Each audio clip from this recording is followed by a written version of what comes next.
माटो, बलुवा, वन जङ्गल, सूर्यको किरण तथा वायुमण्डल सबै चिजहरू प्राकृतिक वातावरण अन्तर्गत पर्दछ। वातावरणमा भएको प्राकृतिक स्रोतहरूको प्रयोगबाट नै जीवन प्रक्रिया चलेको हुन्छ। तर हामी मानव कति स्वार्थी, दिन प्रतिदिन वातावरणलाई दूषित बनाइरहेका छौँ। यसमध्येको एउटा सानो झलक प्रस्तुत गर्न भनिरहेको छ, स्वीकार्नुहोस्।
अब सचेत बनौँ।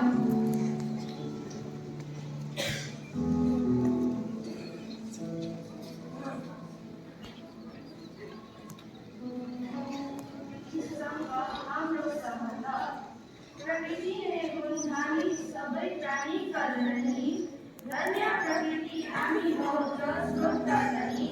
स्वच्छ वातावरण स्वर्ग चाहिँ हामीमा छावारले हिमगिरीबाट निस्किने नदी खोला र झरना यिनै श्रृङ्गार हुन् धरती माताको गहना। कसैले अब मासु हुन्न भन्नुभयो, यो चराचुरुङ्गी भालुको हो वास्तव। जसले ठान्छ आफूलाई बलशाली देश, नाम यसपालि राम्ररी गरोस् विशेष। जलवायु परिवर्तनमा राखोस् ध्यान, यो पृथ्वीको कम गरोस् तापमान। अब आजको यो सुविचारले पृथ्वीको सुन्दरता बढाऊ। दुर्गन्ध नपाडौ, सबैले सास फेर्नु छ। दुर्गन्ध नपाडौ, सबैले सास फेर्नु छ। यहाँ सबै मिलेर सँगै बाँच्नु छ। यहाँ सबै मिलेर सँगै बाँच्नु छ। धन्यवाद।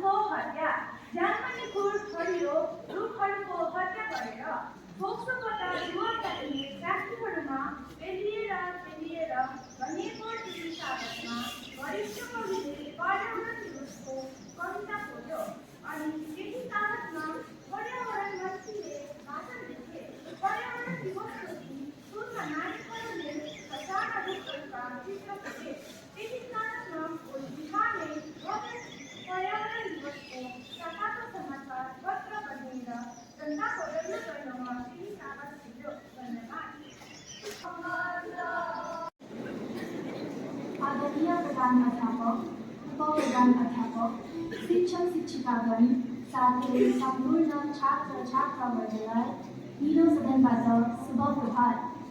आज तपाईहरु समक्ष प्राकृतिक सम्पदाहरूको संरक्षण विषय सानो प्रस्तुति लिएर उपस्थित छौँ।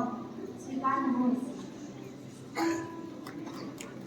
पिलेको पृथ्वी हो जहाँ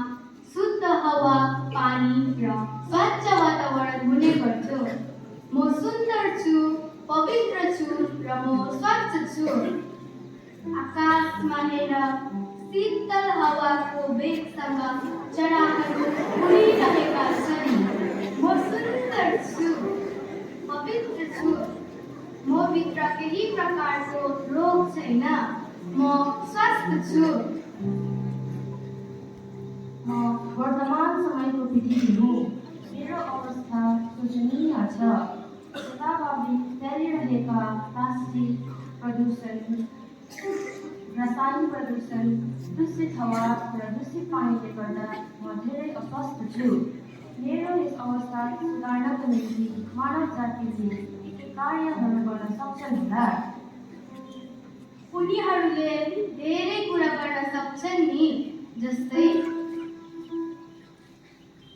आफ्नो परिवेशलाई स्वच्छ राख्नका निम्ति फोहोर जताभावी फाल्नु हुँदैन। कुहुने र नकुहुने फोहोरलाई छुट्याएर कुहुने फोहोरबाट जैविक मल तयार गरी पूर्ण प्रयोग गर्नुपर्छ। साथै नकुहुने फोहोरलाई फेरि पनि प्रयोग गर्न सक्छौँ नि। प्लास्टिकको प्रयोग बन्द गर्नुपर्छ, किनभने प्लास्टिक पर्यावरणमा सैकडौँ वर्षसम्म रहिरहन्छ र प्रदूषण फैलाइरहन्छ। प्राकृतिक सम्पदाहरू जस्तै वन जङ्गल संरक्षण गर्नुपर्छ। खाली जमिनमा वृक्ष रोपी त्यसको संरक्षण गर्नुपर्छ। पुरानो रुख काटेको खण्डमा नयाँ वृक्ष रोपी त्यसको संरक्षण गर्नुपर्छ। पानीलाई समझदारीसित प्रयोग गरी भविष्यको निम्ति पनि बचाएर त्यसको संरक्षण गर्नुपर्छ।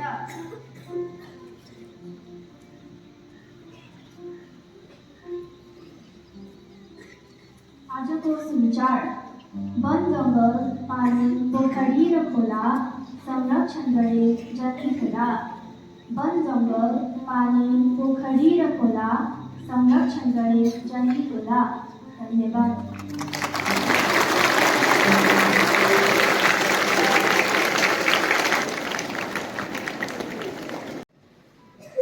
आदरणीय प्रधान अध्यापक, उपप्रधान अध्यापक, शिक्षक शिक्षिकागण अनि सम्पूर्ण विद्यार्थीवर्ग, हजुरहरू सबैलाई रातो सदनको तर्फबाट न्यानो अभिवादन साथै शुभ प्रभात। आज तपाईँहरूको माझमा पर्यावरण सम्बन्धी केही कार्यक्रम लिएर हामी उपस्थित भएका छौँ। हाम्रो प्रस्तुतिलाई स्वीकार्नुहोस्। एक दिन दुई व्यक्तिहरू धेरै समयको अन्तरालपछि केही दाउरा बटुल्न भन्ने जङ्गलमा गएछन्। त्यहाँ पुग्दा अघिका ठुला रुखहरू काटेर नाश गरेका रहेछन्। ती दुवै व्यक्ति छक्क पर्दै कस्तो परिवर्तन भएछ भन्दै अघि बढे। केही दाउरा बटुल्दा पछिबाट इलाप गर्दै केही बाघ पार्न आइरहेको देखि रुखको पछि लुकेर हेर्न लागे। हे भगवान, हे ईश्वर, हामी अब नाश हुन लागिरहेका छौँ। हामीलाई बचाउनुहोस्, हामीलाई बचाउनुहोस्, हामीलाई बचाउनुहोस्। यति भन्दै निराश भएर बाटो लाग्छ। फेरि एकैछिनमा रुखको आवाज आउँछ। हरियो सुगा, उल्लु अनि कुकु चराहरू हामी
प्लास्टिकहरू खाएर हामी पेट भर्ने अवस्थामा आफ्नो मृत्यु बोलाइरहेका छौँ।